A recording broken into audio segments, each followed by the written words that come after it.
Look closely at this skin. It looks completely bare, hydrated, and effortless. The ultimate "I woke up like this" aesthetic. But what you're actually seeing is an elaborate, highly engineered lie. Achieving this specific level of natural isn't a result of minimalism. It's a calculated 14-step process that manipulates light to hide the very products making it look this way. We've all had that moment where we tried to do a quick, natural look. You throw on a little concealer, some tinted moisturizer, and head out the door feeling light. Then you catch your reflection in the car mirror or under the harsh fluorescent lights of a grocery store. Suddenly, your skin looks 10 times more textured than if you had just stayed barefaced.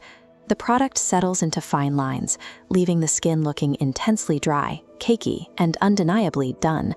It's an exhausting cycle that leaves most people feeling like their skin just isn't good enough for the minimalism trend. The beauty industry relies on a fundamental lie: the idea that a natural finish is simply the result of using less product. We're told to just use a tint or go light on the coverage. In reality, using a small amount of the wrong formula or applying it with the wrong technique creates more visibility, not less. A sheer layer of traditional foundation often acts like a film that sits on top of your pores, highlighting them rather than blurring them. To fix the cakey look, we have to look at the physics of how light interacts with your face. This diagram shows a microscopic view of the skin's surface. Natural, healthy skin is a landscape of microscopic hills and valleys. When light hits this uneven surface, it bounces off in 1,000 different directions, which is what the human eye perceives as a glow. When you apply a standard layer of foundation, you're essentially laying down a flat, uniform blanket. It fills in those valleys and smooths over the hills, but it also stops the light from scattering. It turns a three-dimensional surface into a flat, opaque wall, which is why your makeup looks like makeup and not like skin.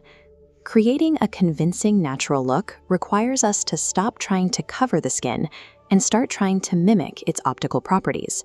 We are building a deliberate optical illusion that uses makeup to artificially recreate the way light scatters off a bare epidermis. The first step in this shift is abandoning global application. Most of us are taught to apply coverage to the entire face: forehead, cheeks, chin, and nose, as if we're painting a wall.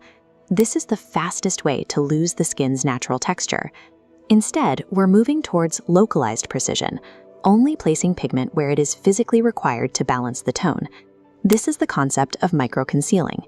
Think of your face like this topographical map. Most of your skin is likely already in a good place, but the human eye is drawn to high contrast zones, things like a dark under-eye circle, a red blemish, or the shadow around the nostrils. By treating these as isolated data points rather than a single surface, we can correct the contrast without masking the 70% of your face that already looks like skin. Before any pigment touches the skin, we have to engineer a hydro-reflective base. This involves saturating the skin with a high-lipid moisturizer or a facial oil to create a structural primer. This layer isn't just for comfort. It serves as a translucent cushion that allows the subsequent micro-layers of makeup to fuse with the skin rather than sitting on top of it. A common error is applying a high-coverage matte product over this hydrated base. Look at how the topographical map reacts.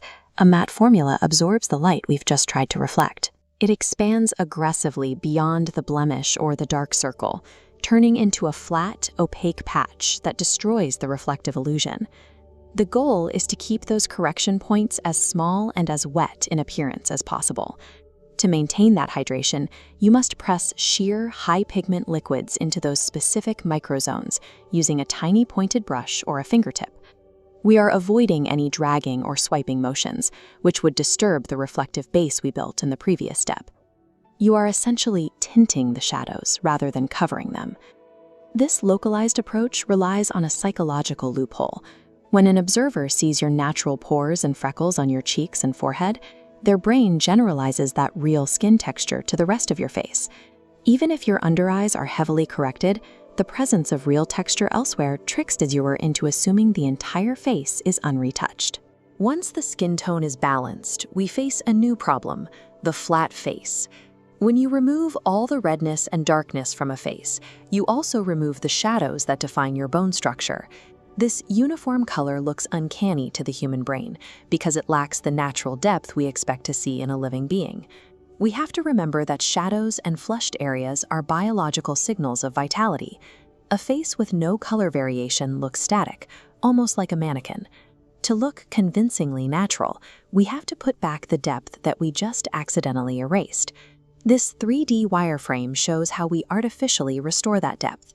By using sheer, liquid-based contours and blushes, we can reintroduce those biological signals. We're adding darker gradient values to the hollows of the cheeks and the perimeter of the forehead to push those areas back, forcing the center of the face forward. There is a specific mistake that most people make during this process, placing blush too low on the face.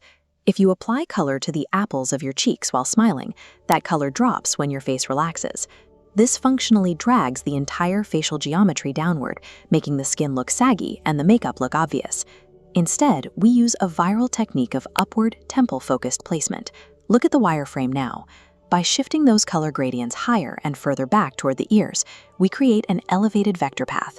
This visually stretches the facial geometry upward, giving the illusion of a structural lift without the need for heavy, visible contour lines. Trying to map these shapes onto your own face can feel like a geometry lesson. If you've ever struggled with finding exactly where your cheekbones start or end, leave a comment below. I'd love to hear which part of facial structure is the most confusing for you. And if you're finding these biological breakdowns helpful, hit the like button and subscribe. It really helps the channel keep producing these deep dives. Rebuilding these specific biological signals is the final component that transforms a routine from a covered-up mask into something that registers as authentic skin. At this stage, we have to ground our expectations. Social media has trained us to believe that no makeup means having skin as smooth as a piece of glass. That is physically impossible. Even with the best technique in the world, three-dimensional texture like pores, fine lines, and active breakouts will still exist. Makeup is a tool for managing color and light, not for rewriting the laws of biology. This split screen shows the difference between a digital lie and optimized reality. On the left is a beauty filter. It's a flat, textureless void. On the right is real skin at a macro level. Notice the clinical annotations highlighting perfectly normal pores. Our goal is the image on the right. We want skin that looks optimized, healthy, vibrant, and clear, but still fundamentally real. However, this entire 14-step illusion is essentially on a timer. Because we've used so many hydrating liquid products to maintain that light scattering effect, the natural oils in your skin will begin to break down the pigment within 2 hours. If we don't stabilize the layers, the glow will turn into a greasy, sliding mess before lunch.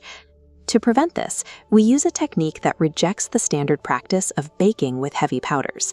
Instead of dousing the face in dry dust, we use a hydrating setting spray pressed directly into the skin with a damp sponge. In this macro shot, you can see how the microscopic liquid droplets bridge the gap between the makeup and the skin, fusing the layers into a single, flexible barrier that can move without cracking. This creates a chemical fusion. The moisture in the spray melts the edges of the concealer and the contour, blending them into the base hydration layer. It turns multiple steps of product into a singular, skin-like finish that is locked in place but remains visually translucent. When you compare the final engineered transformation to a bare face, the result isn't just about looking better. It's about looking like a more vibrant, rested version of yourself. If you're ready to stop guessing and start understanding the science behind your beauty routine, make sure you're subscribed so you don't miss our next breakdown.